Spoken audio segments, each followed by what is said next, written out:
Innovation Rockstars. Innovation Rockstars. In this episode, we are pleased to welcome Vera Betz, HR Digital Transformation Manager at O2 Telefónica Germany. Hi, and welcome back to Innovation Rockstars. My name is Chris Myroth, and in this episode, I am excited to welcome Vera Betz from O2 Telefónica Germany in her role as HR Digital Transformation Manager. Vera, thanks a lot for joining us. Thank you. I'm looking forward to this episode. All right, let's go. So we start straight away, as always, with a short 60 seconds introduction sprint, all about you, your career, and your current role. So for the next 60 seconds, the virtual stage is all yours. Let's go. Thank you. So my name is Vera Betz, and I'm working at O2 Telefónica. I was raised in the bike city Münster, but now living in Munich. I started my career in banking, so I had lots of customer contact as a banking professional. Then I did my bachelor in communication and started working in a digital transformation program in a bank, and I really liked it. So I did a traineeship afterwards in innovation and digitalization, and then my master's in entrepreneurship and innovation in Ingolstadt with lots of hands-on projects. I also worked in a sustainability startup during my studies, which I really liked. And yes, now I'm the HR Digital Transformation Officer of O2 Telefónica, and I'm looking forward to build a company for the future. That's great. And I guess transformation never ends, right? So there is lots of things to do. Okay. That's all right. True. So next up, to get to know you a little bit better, I do have 3 sentence starters for you. And I would like to complete those sentences. Number 1 goes like this. That purchase of, let's say, 100 euros or less that has most positively impacted my life in the last 6 months is... Yes, I'm doing a sustainability challenge this year. That means that I only buy clothes secondhand, which leads to not buying clothes at all or buying clothes much cheaper. So one thing I bought for less than 100 euro was the dress I bought for the wedding of my best friend. Very cool. All right. That's kind of cost efficient. All right. Not too bad. Number 2, my favorite song is... Actually, I do not have a favorite song. The one band I can always listen to is Seed, definitely. And currently it's Nina Chuba. Okay, all right, that's nice. And finally, if I could only work 4 hours per week in my business, I would focus on... I would definitely focus on asking the right question and then listen really carefully what customers say, focusing on one thing that adds value and do it. Yeah, understood. So can I say this is active listening? I don't know. Can you say that? Yeah, definitely. Yeah. All right. Okay. Now, Telefónica, can you maybe just briefly describe Telefónica Germany, its products and also its subsidiaries? Yes, of course. So Telefónica Germany is one of the main communication providers in Germany. So we are independent, publicly listed, and our main shareholder is in Madrid. So it's Telefónica SA headquarter in Madrid with a big campus. And yes, we're providing all kinds of telco services, also in Spain, Brazil, UK, and South America. And the core brand I think everyone knows is O2. That's the core brand we have in Germany, but some of you may also know Blau or Ayildis. Yeah. Is it still O2 can do? Is that still the slogan? Yes, It is. So we just launched a really big thing there. So maybe some of you listened to the song of Rin or Smith. Yeah. Of course, you can't get by. You can't get by that. That's true.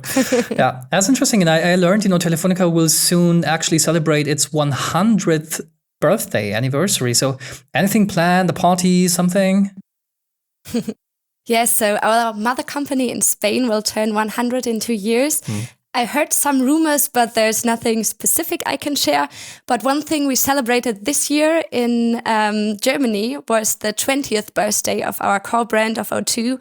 And I think some of the customers saw the O2 Grow tariff, which was very special for that occasion. Yeah, it definitely was. Yeah, so congratulations to that. I mean, even 20 years is something when you build, a nationally and also then internationally recognized brand. So that's quite cool. Now I learned that you invest in a framework and a system for innovation management specifically in Germany these days. And of course, innovation is already happening today in many different places, right? It's not, we are starting with doing something new, but obviously it's maybe more about the management part of innovation management, of the term innovation management. So what would you say? Why is there a need to harmonize and synchronize the innovation efforts? And why start now? Yes, I think one of the main things you just said, it's already happening in so many ways. And Telefónica is big, so there are different initiatives we are really proud of. Just to name some of them, that's not a full list here. It's Vera, which is the startup accelerator now for 10 years with a 5G lab, or it's the technology apartment with an innovation experience area with several different use cases.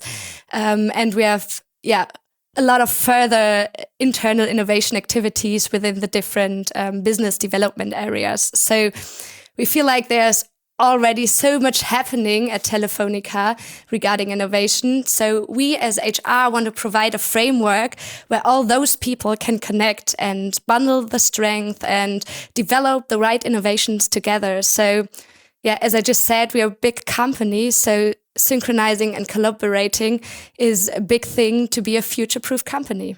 Yeah, and you already tapped on, some of the goals you want to achieve with that, right? So synchronizing, harmonizing, yes. Can you maybe also talk to that? I mean, yeah, sure, synchronizing and harmonizing can be a goal itself, but there is, a business need and a business outcome behind that. So what is your take on that?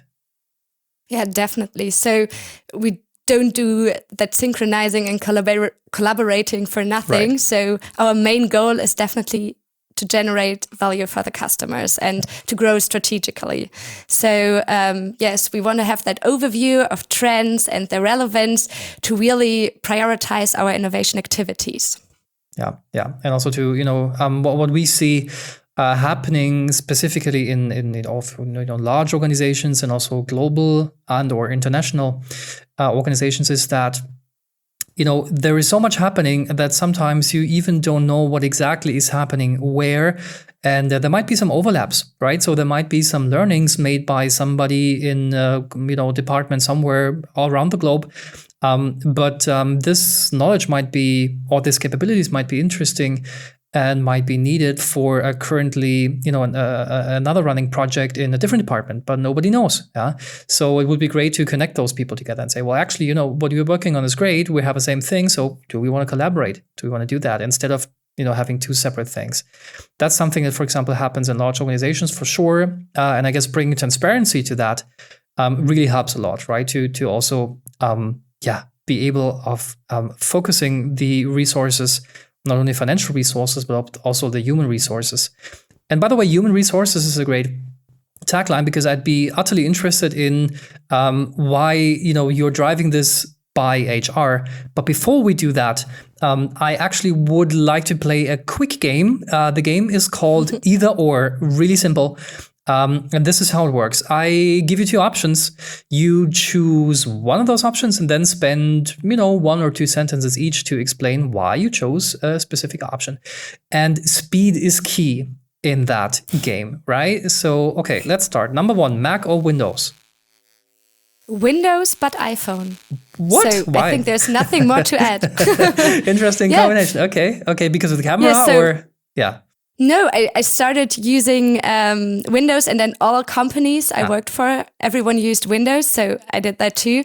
But private, I prefer iPhone. And yes, as mobile first is happening, I stick to that one device. Fair point. Okay. Okay, number 2, going to the cinema or Netflix? Netflix, especially home makeovers. It's an ongoing debate, I know, but okay, got your choice. Okay, and finally, when discussing matters also with your coworkers, when building, this innovation management initiative, do you either go for emails these days because it's all virtual, or actually for real in-person conversations? in-person conversations, because there you get so much more details and you get the mood and everything. I feel like long emails is not the right way to go with innovation. Yeah, fair point. All right. Yeah, so that was easy. Okay, now let's go back to Telefónica and let's talk about why you're driving this within and by HR. That's really interesting. Why did you decide to go this way? As I just said, we as Telefónica are pretty big and really successful at the moment, but we need to develop those new businesses to stay relevant for the future. There's no other option. And we decided to do that as HR because innovation is also part of a company culture. And we aim to influence that company culture as HR, and we want to shape our organization to be future-proof. And I can say that we see HR as the driver for corporate development that enables employees to transform and develop new ideas for our future. So we want to be the connector, you can say, within our company. So would you say that capability comes before process, like care about, people and their capabilities prior to installing, rigid innovation management processes? I think both is important because people can't work without processes, but if you only have processes and no one is really involved, that won't work as well. So I think both is important, but you really need to focus on people because no process will ever work if you don't care about people. Yeah. And actually, what I understood from you is that early in the process of actually setting up innovation management, you and your colleagues had the foresight and realized that innovation starts much, much earlier than, just collecting ideas, working out ideas, and then, developing them to a great potential innovation, then bringing new products to market. So it starts much, much earlier. On a very high level, how do you design the innovation management process? So where does it start? How far do you go? And what are some of the components of it? Yeah, you just said it, not to do it on a high level, not to go into too much detail. So as you just said, we want to focus, of course, in the beginning, in the first part on scouting some trends, because there are so many trends around us. All those innovation managers within Telefónica are already looking at. And if we synchronize those trends and managers can talk to each other, that's a first really important step we want to take. Because as we just said, innovation is not done by one business unit. Innovation is done by everyone. So everyone needs to be involved, especially in those first steps as well. So it doesn't work if no one will understand why some of those trends are chosen to be the important ones. So we want to look at those trends from different angles, you can say, and then we can decide together where we want to dig deeper into. So as you can say, the environment is for everyone the same. So if we have the different capabilities to discuss all those stuff and prioritize together, we can really find those things that fit to our strategy. Yeah, so the ambition, if I understood this correctly, is to raise all the boats at the same time, right? Because you provide transparency into trends, for example, customer demands, right? So where are customer demands heading? What is with emerging technologies? What is with existing technologies or trending technologies? How would they fit? What customer needs could be addressed by applying a certain technology? Can a technology be already applied today or not? What's technology readiness level? So there's many questions with that, and I assume that if you have distributed innovation activities, obviously at some point everybody cares about those questions anyway, right? So having a shared understanding, a common understanding of that probably helps, saving time, but also making sure they actually, run into similar directions. So that's, I guess, a high leverage activity, which I guess is pretty compelling for the entire organization. And can you give us maybe one example of a trend you have on the radar and how you work with trends like in general? Definitely. I can give you actually two. So to show the difference of various trends we have on our radar. So the first one is, yes, HR like. It's very obvious because it's happening for quite some time. It's flexible workplace. So we started with our 5 bold moves in 2020 and it's ongoing, but that trend evolves. So with that trend, more and more trends arise, I can say. So one challenge we currently look at is the sense of belonging. If lots of your employees work from home normally, so how do you shape your company spirit and stuff like that? That's one thing, belonging to that trend, that's currently an issue at, I think, lots of companies. And to give you another trend, that's not that obvious and far away. We want to look at some tech trends as well, where we don't know yet if they could be important in the future or not. For example, if you have a trend like brain-computer interfaces, currently that's not a topic we need to dig deeper into, but maybe for the future. So we need to have those on our radar as well, where we think, okay, maybe in the future that's something we need to look more specifically into.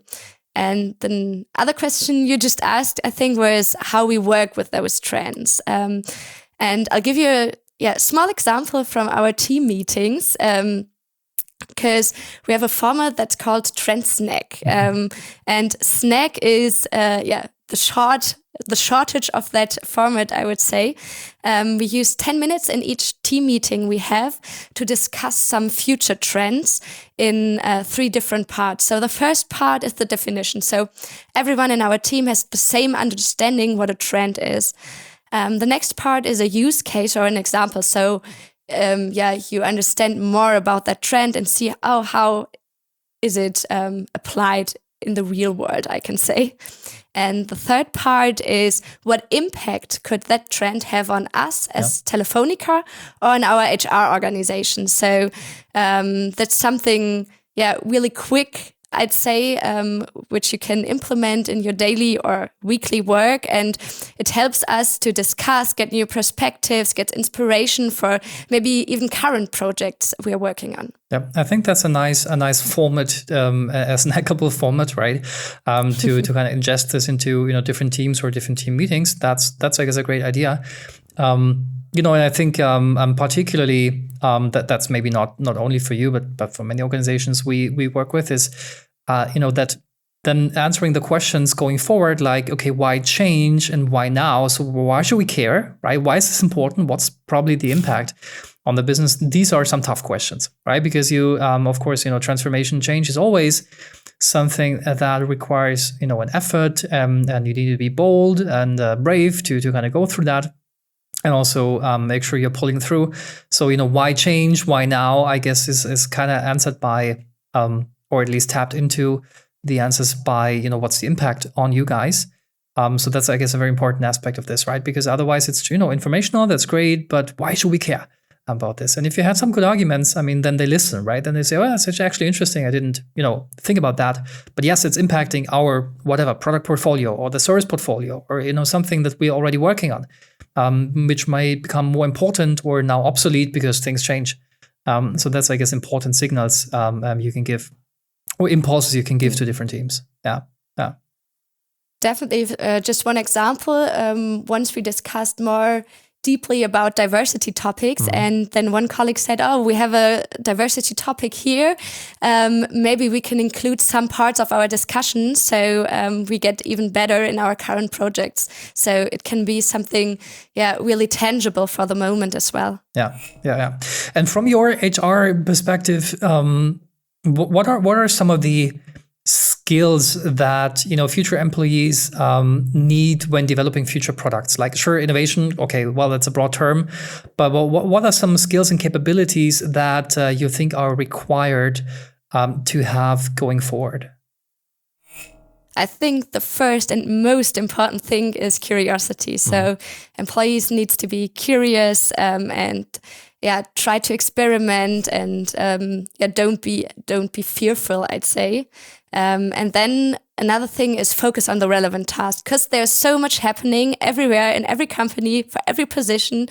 So have the big picture in mind, I'd say, and then focus, of course, on customer needs, what really adds value, and then prioritize and start doing. So that focus part. And as we just said in the beginning, the collaboration part, I think that's crucial for everyone. You need to collaborate not only within your company, but also external. You need to be communicative, talk to others, and while developing, especially talk to customers as early as possible, I'd say. Yeah, definitely. Because otherwise, tapping into, the solution seeks problem trap is very costly. Yeah, so I totally agree. True. Yeah. So when we try to summarize, this what we discussed during this episode today, what are your let's say 3 key actionable recommendations that you would want listeners to take away from this episode with you? I think the first part is the one I just ended with. So collaboration within big companies is crucial for innovation, and we really need to do that. The second part is referring to HR, that HR really can support innovation with a focus on organizational development and culture. I think that's another takeaway that can be really important for other companies. And lastly, the customer first part. So always test in iterations, always use your internal customers as well. That's a thing we often do within HR, that if we want to implement a new ticket or something like that, we test it with our customers. So everyone understands what's about, and have the most important stuff in there. Yeah, got it. All right. And when you look on your professional career, Vera, I need to know, what was your greatest innovation rockstar moment so far? Again, as I said in the beginning with the songs, for example, there's not one big moment, but I really enjoy moments where I present solutions. Those moments are really great. And also little moments, I feel like they should be appreciated as well. For example, last week, someone told me that due to my working style, she implemented the customer view in her daily routine as well. And that was such a compliment connected to innovation. It was just a little moment, but I think those moments are innovation rockstar moments as well. Okay, so you collect a myriad of innovation rockstar moments along the way, which is perfectly fine. I do. All right, that sounds great. And with that, we already wrap up this episode. Vera, thanks for joining. Really interesting what you have built and obviously continue to build. Sounds like you are after something great. Thank you so much, Chris, for having me here, and I'm looking forward to listen to all of your episodes and to all the other ones who will follow. Well, thanks. And to everybody listening or watching, if you like the show, then leave us a rating or a review, and share the podcast if you think it's interesting to somebody. And if you want to get in touch, simply shoot us a message at info@innovationrockstars.show. Now that's it. Thanks for your time again. See you in the next episode. Take care and bye-bye.